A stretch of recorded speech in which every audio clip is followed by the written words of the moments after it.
understaffed and overwhelmed. That's how dispatchers describe Atlanta's 911 center. The current staffing shortage is causing concern among workers and callers.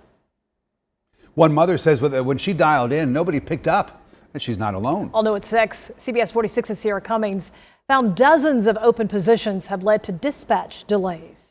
I was telling my little one, I was like, okay, we're going to call the police and we're going to, this is what happens when, you need help. Except help did not come. So I dialed 911 and it was a recording. Aisling Billings witnessed a hit and run in southwest Atlanta last Tuesday. Near Cascade Road, she says the driver slammed into a car in front of her after narrowly missing kids at the crosswalk. The mom wanted to show her 5-year-old how to be a good Samaritan. She called in, no one picked up. My son is looking at me like, Mommy, like, why aren't the police picking up? Like, he was just so confused. And he was like, where are they? He kept repeating the same voice recording.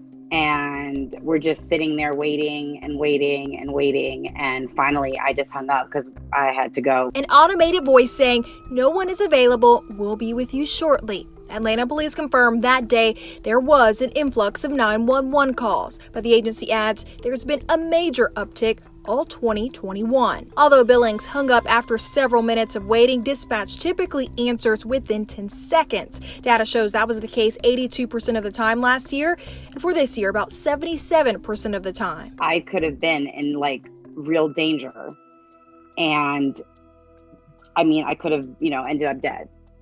If somebody had broken into my house, somebody had a gun to me. We all should be concerned, but I don't want to put it to a point where it's a critical crisis concern. The Professional Association of City Employees, or the union known as PACE, says the 31 open positions within the 911 center are not the only factors in dispatch delays. President Gina Pagnota Murphy cites how this shortage impacts morale and communication. Employees there, they are burned out. She says some former staff left due to pandemic problems like needing to teach their kids from home. Other staff claim as the city grows, so does the burden on dispatch, fielding more calls than ever before. Too many recently, according to APD, have been non-emergencies or even pocket dials tying up the lines. People have flooded to Atlanta, and we can't operate the same way we operate the way we did years ago. The city is working to expand shift staff and on a plan that could cut 50,000 calls which come from property alarms. But both workers and callers say changes cannot come fast enough. I feel like it's only going to get worse if this doesn't get resolved. In Atlanta, Sierra Cummings, CBS 46 News.